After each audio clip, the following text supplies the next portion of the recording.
very lowest was many spectator sports. And as you know, we actually have many spectator sports. We are not a city that has a dearth of sports. They're not major league sports, at least not most of them, but we do have a lot of sports. But people are saying, you know, it's interesting, at least, and maybe it's just who we polled, but we have a crowd that's much more interested in culture than sports, which is interesting. Ample nightlife, not as high, you know, that's second lowest. Diverse population, temperate climate. You know, what do people in Rochester love to complain about, right? Oh, the snow. Do they really care? No, they go skiing at Bristol, right? You know, so yes, but in truth, temperate climate is not that important. So we asked, what are Rochester's best qualities? And here's what people said: clearly, the colleges and universities. I mean, when you think of a city our size, how many really great colleges and universities we have, that's impressive. And you know, have we tapped into those colleges and universities? Have we found a way to create synergies between the city and the town-gown kind of relationship? Short commutes, as you might expect, came up. Good medical care, scenic beauty. These were the best qualities. These were listed as the least strong qualities. Vibrant downtown, low taxes, low crime, good job opportunities, temperate climate, and ample nightlife. So one of the things we do with this is we say, where are the gaps? And here are the gaps. Low crime is one of the most important, but people think we have high crime. I actually think this is a perception. And I know the crime in Rochester is largely concentrated in certain areas. I mean, if you look at crime reports, that is indeed true. And I'm not sure it's all that much higher than a lot of other cities. But there is a perception there. And perceptions need to be dealt with. And certainly we would all like it if there was no crime. Good job opportunities, vibrant downtown, low taxes, clean highways, and public spaces. Here's what we over-deliver on, and what that means is we're much better than what people really expect or want. We have colleges and universities and ACE, you know, we do really well in that, and people like that, but they don't like that to the degree we have it. We have it, you know, in spades. Many spectator sports, short commutes, diverse population, and outdoor recreational opportunities.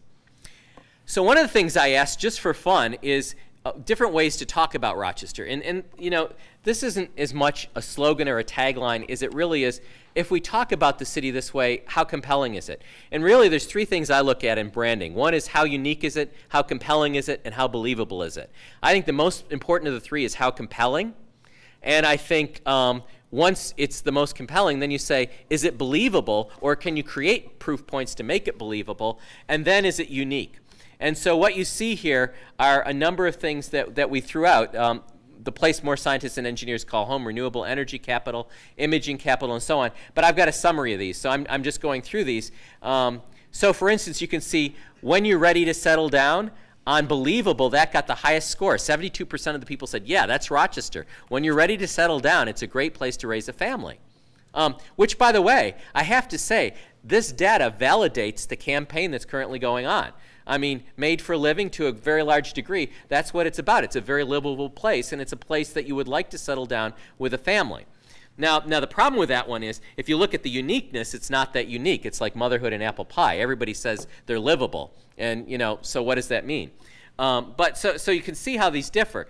So I went through in various raw scores and percentage scores and did all sorts of statistical analysis on this, but these are the ones that really came out on top. Small town feel, big city culture. I think there's something here where people say, Rochester's very livable, it's friendly, it feels like a small town, yet it has the culture of a major metropolitan area. That is a cool combination. That resonated with people. So that was one of the top ones on a variety of factors.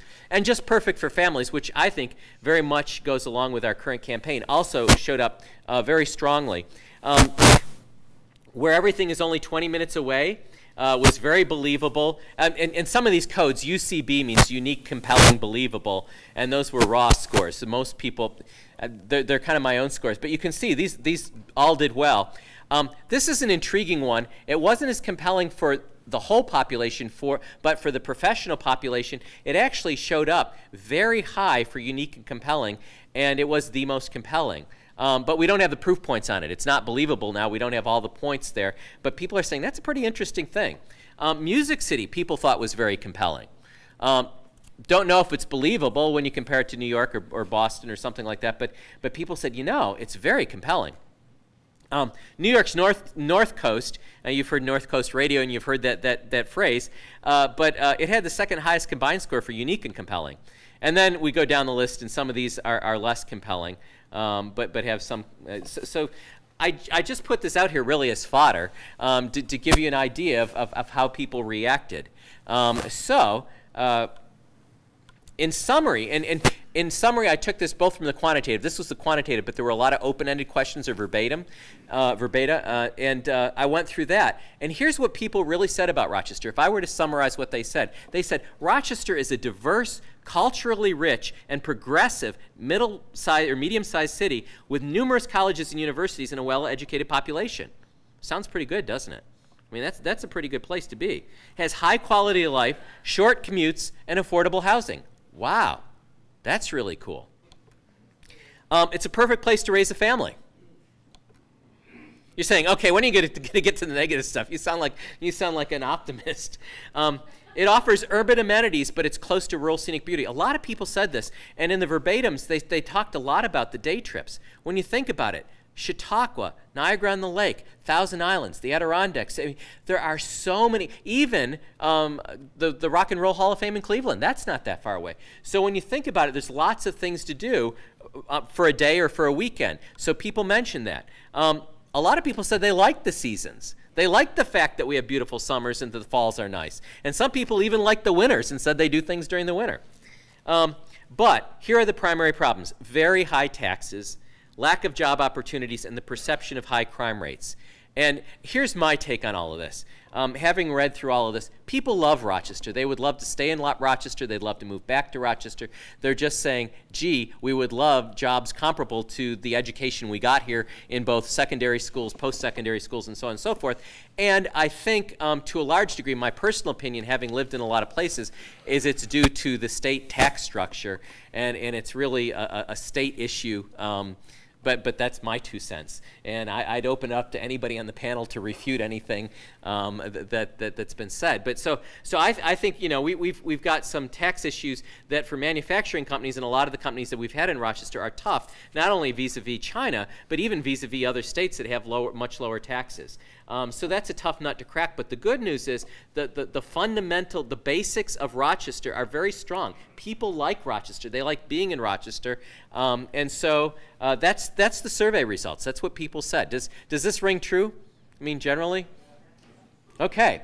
So that's where we are. Oh, sorry. The final one is downtown needs to be revitalized. And there's one more. We have rich water resources, but what are we doing with Lake Ontario? What are we doing with the Erie Canal? What are we doing with the Genesee River? You know, think of all the other cities that are on bodies of water and how they use those bodies of water. So that was the other piece of feedback. So that is the research, and with that, I think we can bring up the lights because I'm going to stop talking except to facilitate a discussion. So I'm off the hook now, and the panelists are on the hook.